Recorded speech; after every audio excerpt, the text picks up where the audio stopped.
corazones.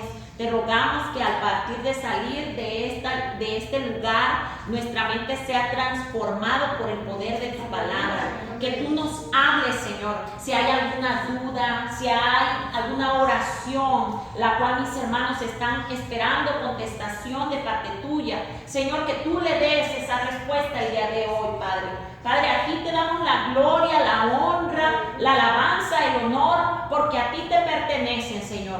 Te ruego que uses mis labios, te ruego, Señor, que tú te glorifiques en esta tu palabra, Señor. En el nombre de tu Hijo Jesús, amén. Amén. Voy a ponerles un pequeño video, el cual les va a ilustrar un poco sobre el tema que el día de hoy vamos a estar hablando.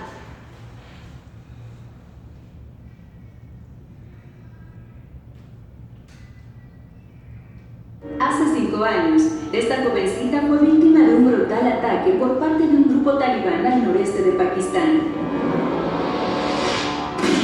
La historia le ha dado la vuelta al mundo, y es que Malala no solo sobrevivió a una bala que le atravesó la cabeza. Esta niña se ha convertido en una incansable guerrera a favor de los derechos de todas las niñas del planeta. I want to get my education and I want to become a doctor.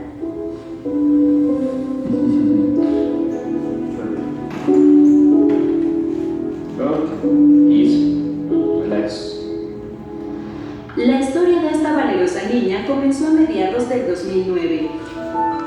Después de que el régimen talibán prohibiera la educación escolar a las niñas en su natal Pakistán, Malala decidió abrir un blog en internet para mostrarle al mundo las injusticias que se estaban viviendo en aquel lugar. Cuando la cadena BBC de Londres descubrió sus textos circulando por la red, la pequeña de 11 años fue contactada para darle difusión a sus ideas, a sus sueños y a los problemas que tenía que enfrentar por el solo hecho de ser mujer. In the world, the girls are going to their schools freely and there is no fear. But in Swat, when we go to our school, we are very afraid of Taliban. He will kill us, he will throw acid on our face and he can do anything. Al cabo de unos meses, Malala Yousafzai se convirtió en un verdadero fenómeno. Nadie conocía su nombre real, ni su rostro, pero su mensaje era tan claro y estremecedor que decenas de organismos y personalidades del mundo de la política le ofrecieron ayuda para proteger su integridad y sus ideales. Pero mientras más gente como el entonces presidente Barack Obama celebraban la determinación y la valentía de esta niña, grupos talibanes se daban en la tarea de rastrearla. Según narra la propia Malala para un documental del New York Times, cuando recibió el Premio de la Paz Internacional por la Infancia, los talibanes comenzaron a seguirla a todos lados. Con frecuencia la insultaban y le gritaban que tenía los días contados. Lamentablemente, todas esas amenazas se hicieron realidad el 9 de octubre del 2012. Alrededor de la 1 de la tarde, un convoy armado bajo las órdenes de Maulana Fazlullah atacó el camión escolar en el que viajaba Malala, hiriéndola gravemente. Pero ni la fuerza del grupo terrorista más poderoso del mundo pudo detenerla. La niña de mirada dulce se recuperó de manera milagrosa y comenzó a transformar sus palabras en hechos. Le regresó la esperanza a las niñas que lograron escapar de Boko Haram, un grupo militante islámico que las mantuvo secuestradas. También abrió una escuela para jóvenes sirias en Líbano y ha financiado programas educativos en 2 campamentos para refugiados en Jordania. Malala Yousafzai dijo alguna vez: "Cuento mi historia no porque sea única, sino porque no lo es. Es la historia de muchas niñas". Ojalá que el futuro de esas mismas pequeñas sea tan brillante y esperanzador como el de ella, la niña más valiente del mundo.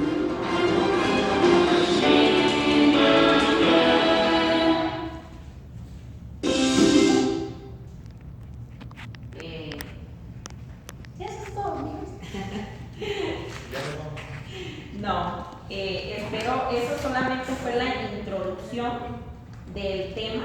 El tema del día de hoy, pues bueno, le puse por título: cuando las cosas no salen como las tengo planeadas.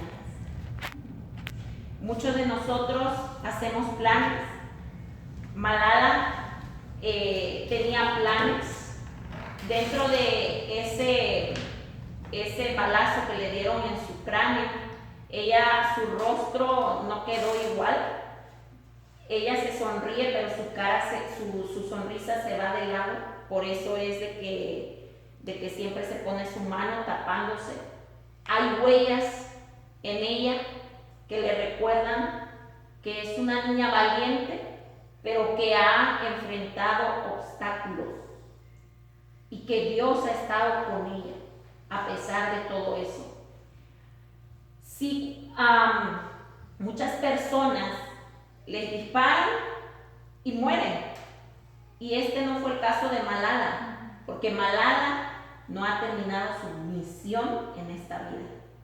Aquello por lo cual Dios la diseñó tiene que ser cumplido para que ella se pueda ir. Amén. Y pues con esa introducción vamos a entrar a la palabra de Dios en el libro de Lucas. Por favor, acompáñenme.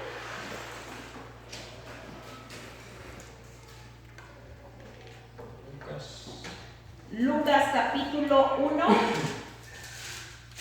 versículo 26 al 38. Lucas capítulo 1, versículo 26 al 38. Yo voy a estar leyendo la versión Dios habla hoy. La palabra de Dios la leemos en el nombre del Padre, del Hijo y del Espíritu Santo. Amén. A los 6 meses, Dios mandó al ángel Gabriel a un pueblo de Galilea llamado Nazaret, donde vivía una joven llamada María. Era virgen, pero estaba comprometida para casarse con un hombre llamado José, descendiente del rey David.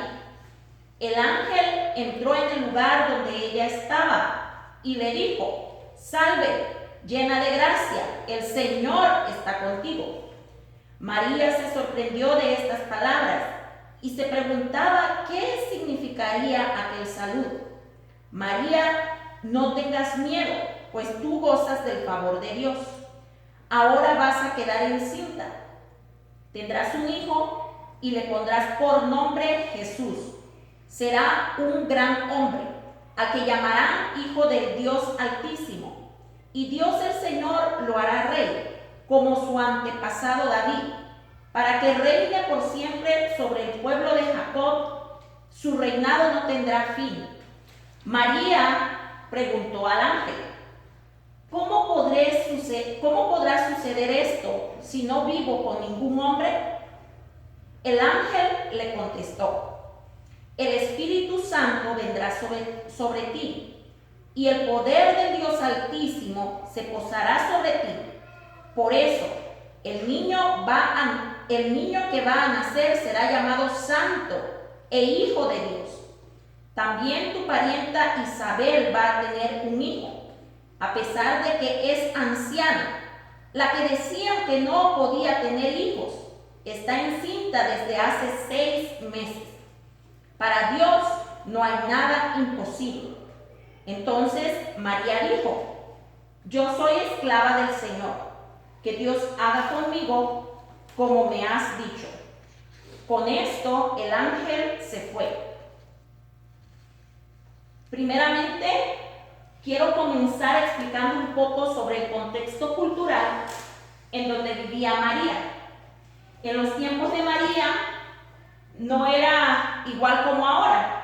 Y quiero darte 10 pequeños puntos de el contexto cultural, de lo que María estaba rodeada, qué significado y qué valor tenía la mujer en ese momento. Punto número 1. Las mujeres no tenían voz ni voto. Punto número 2.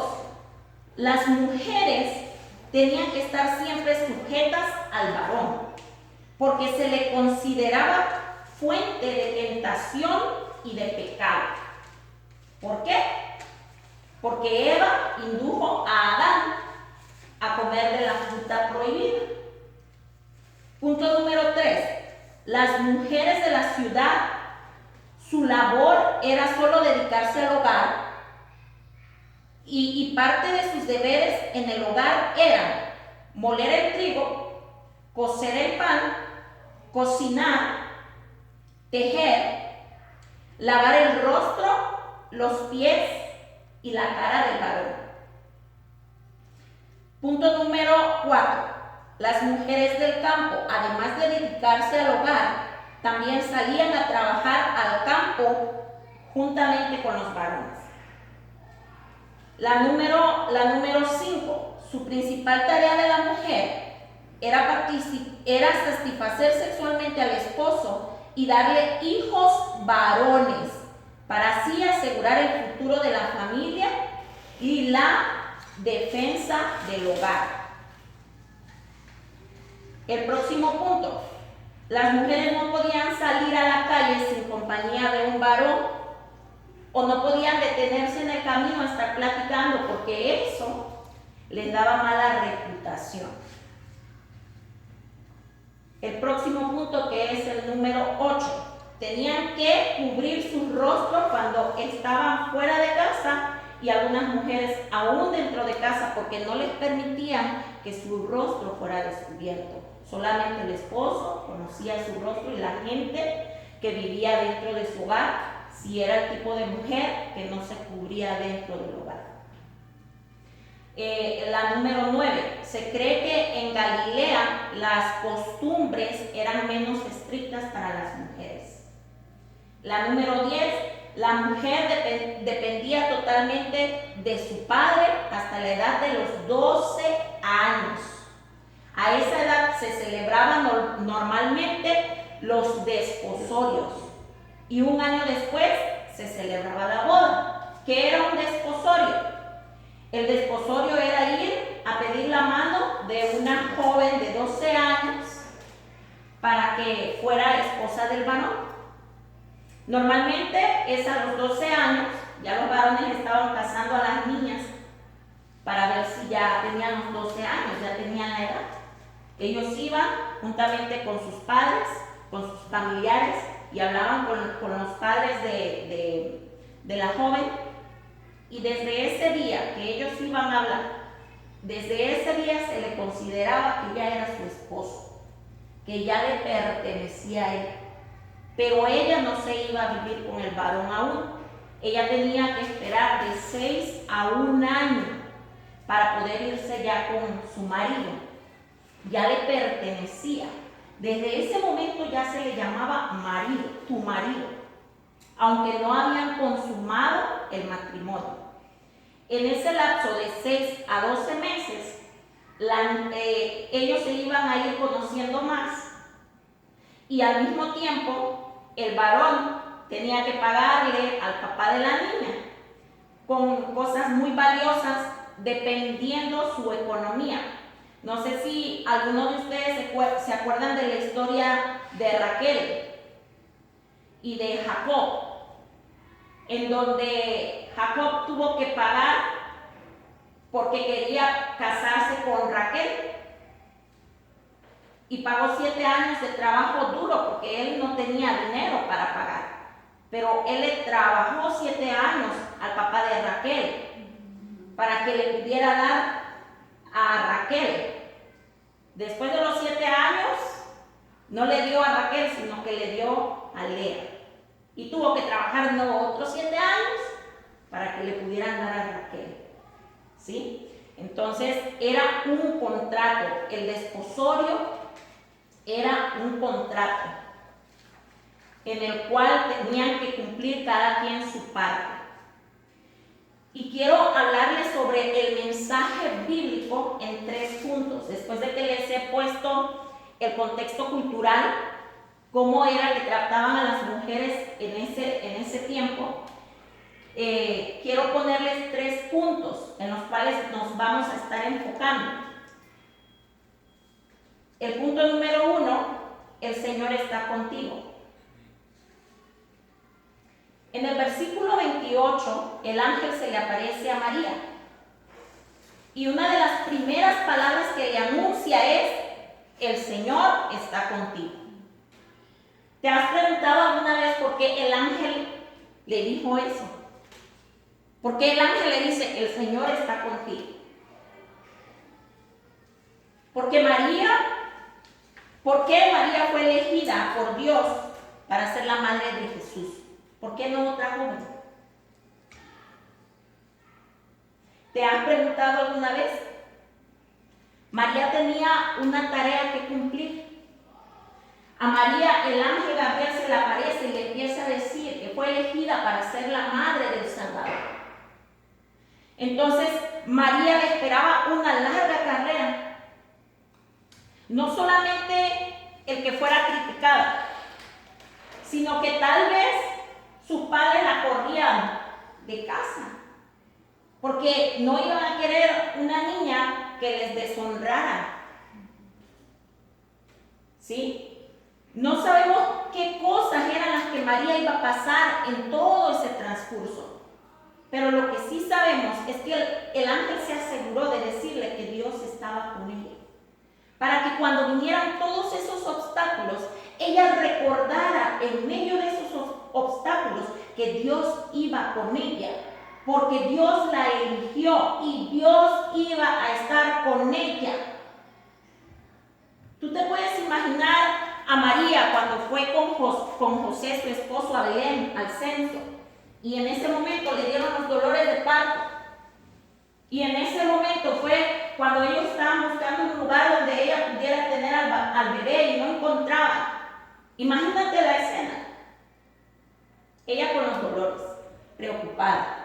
Y también José tenía que estar preocupado, porque al pensar solamente si el bebé lo iba a tener en la calle. ¿Sí?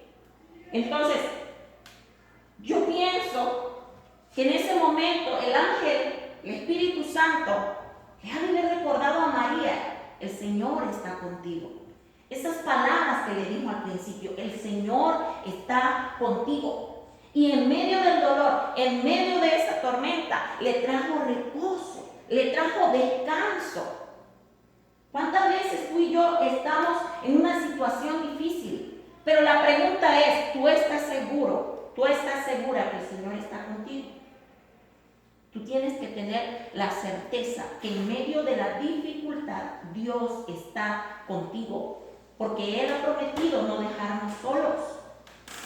Él ha prometido estar con cada uno de nosotros. Y sus promesas son un sí y un amén en Cristo Jesús. Aunque tú veas que la cosa se está poniendo muy dura, aunque tú veas que miras alrededor y no hayas ninguna salida, Él está contigo. Si las cosas no salen como tú quieres, tal vez no sea la voluntad del Señor. ¿Por qué te estresas? ¿Por qué te afanas? Las cosas fueran más fáciles para nosotros si tomáramos ese tiempo de poder meditar y de poder sentarnos a los pies del Señor y decir: Señor, dame discernimiento. Enséñame a ver si esta es o no es tu voluntad. ¿Sí? Entonces, el punto número 1, el Señor estaba con María. Punto número 2. Para Dios no hay nada imposible. Fíjate que en el versículo 37, el ángel le dice a María: para Dios no hay nada imposible. Pero antes de decirle estas palabras, le dijo que su parienta Isabel estaba embarazada de 6 meses. El ángel le estaba testificando a María que Elizabeth, en algunas versiones dice Elizabeth, estaba ya embarazada. Algo wow. ¿Por qué? Porque hacía años que Elizabeth no se podía embarazar. Ella ya era anciana juntamente con su esposo. Y Dios les da la bendición de ser padres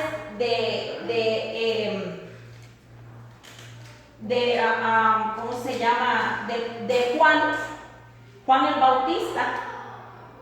Y en ese momento que le da esa bendición, ella le dice al Señor que le había quitado la enfrenta, porque Elizabeth era un objeto de burla para el pueblo, porque la mujer que no podía dar hijo era considerada una mujer seca.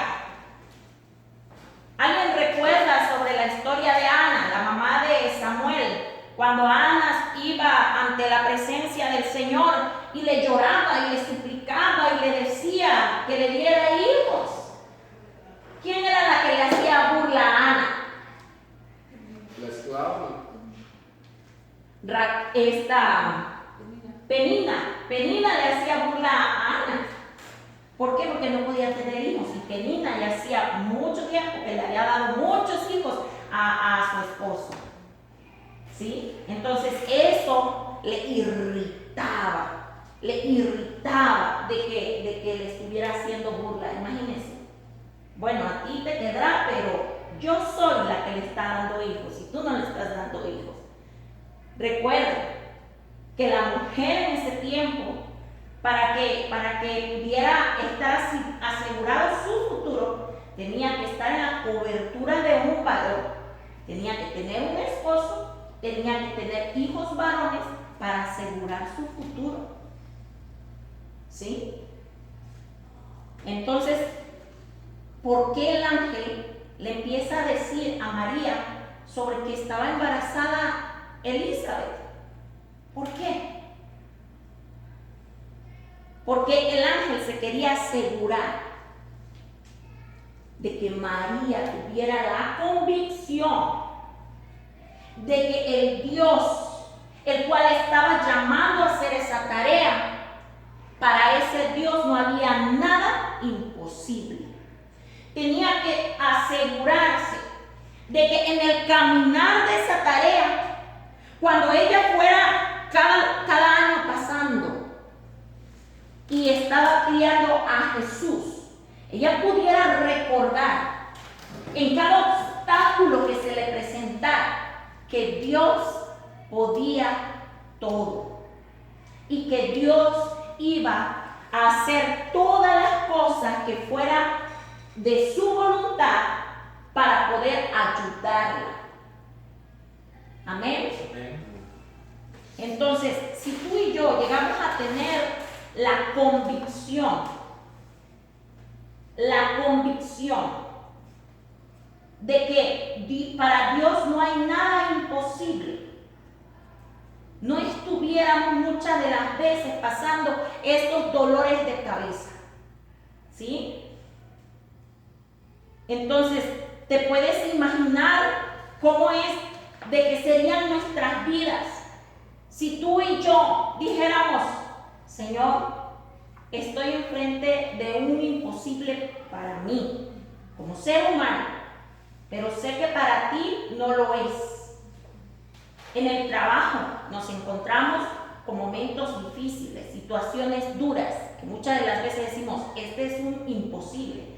Tal vez el manager se ha levantado en contra tuya y tú digas: no, es imposible que este manager cambie. Tal vez en la casa, tal vez nuevos retos que estás teniendo. No sé, ponle nombre. Tú sabes lo que está pasando. Quiero que te recuerdes en medio de eso que para Dios no hay nada imposible. Él te puede ayudar. Para Dios no le es imposible nada. Si tú ves una puerta cerrada, Dios puede abrirla. Recuerda siempre que si es su voluntad. Cuando es la voluntad de Dios, las cosas no las estamos empujando a que vengan, a que se hagan. Las cosas no las empujamos, sino de que nosotros hacemos nuestra parte y seguimos caminando en obediencia. Y conforme tú vas caminando, el Señor te abre las puertas. Es muy importante que si tú y yo entendemos la gran importancia, que para Dios todo es posible, vamos a caminar de la mano de Él. Y vamos a caminar con los ojos cerrados.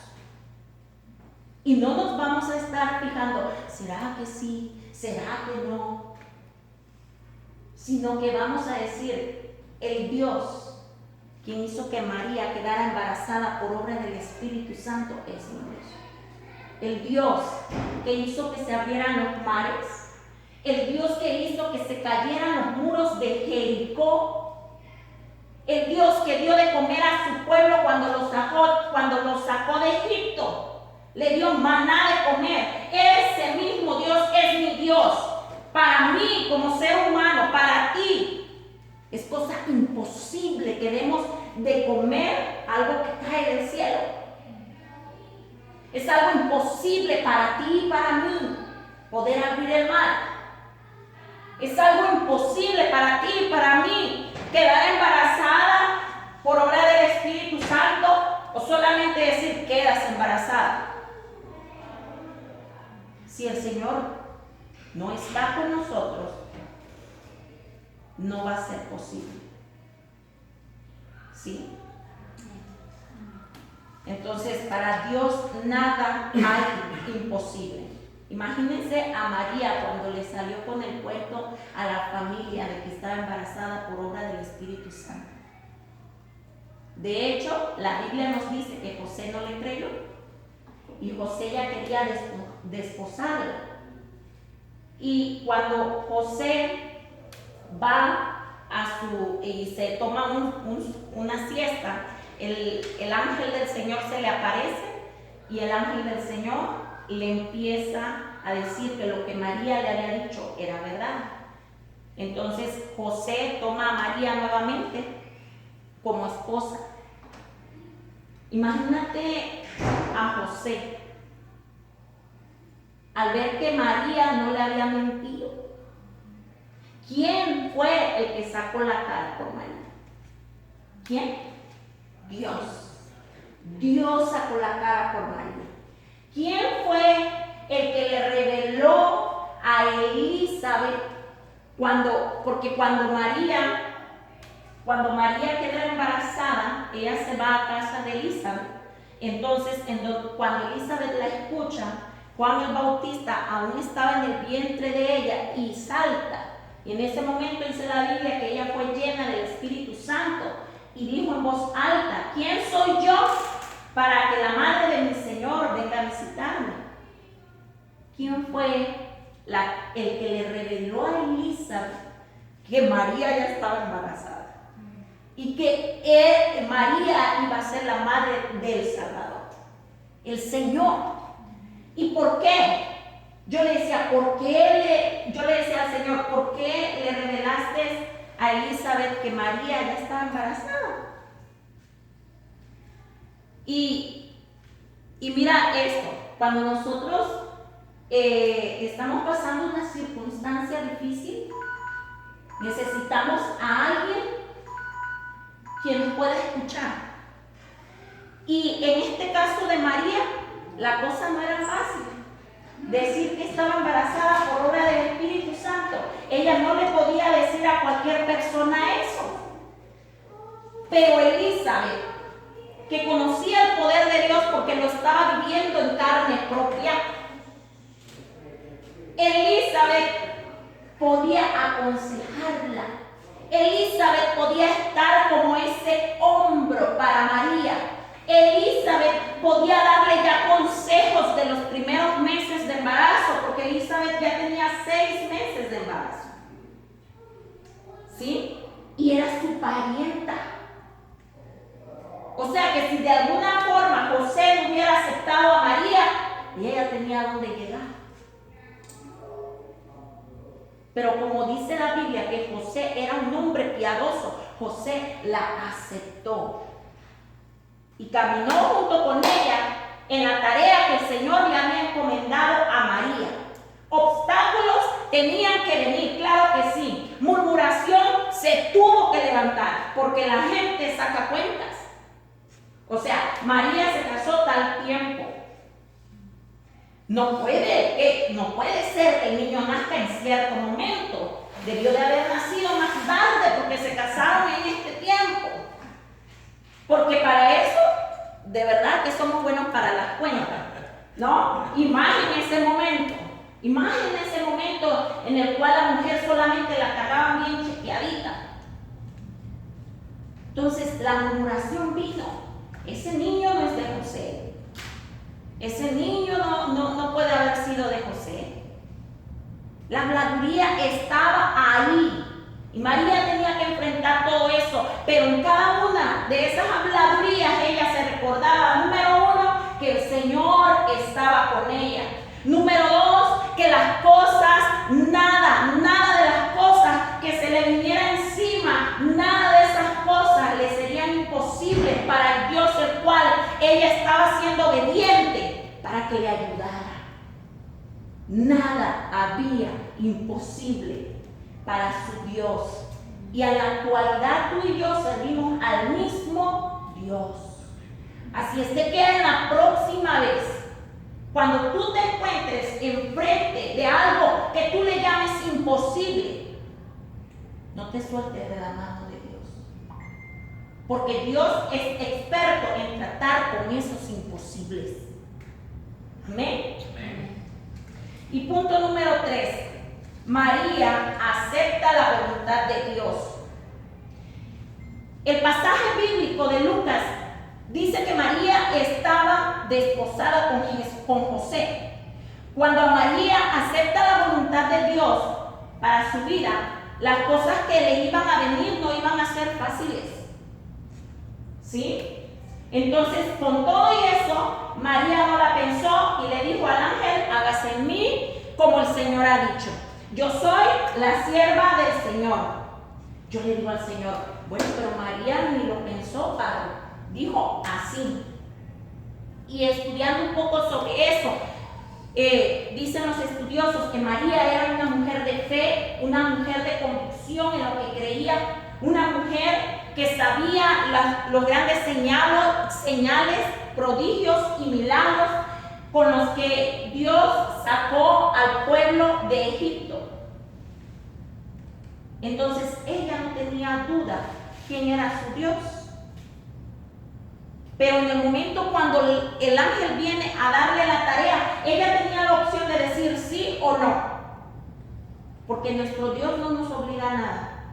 Él nos da libre albedrío. Pero para ella fue un placer que Dios la escogiera para tal tarea. Tú y yo tenemos tareas asignadas por Dios. Si tú aún no conoces cuál es la tarea que Dios te ha designado, tienes que preguntar.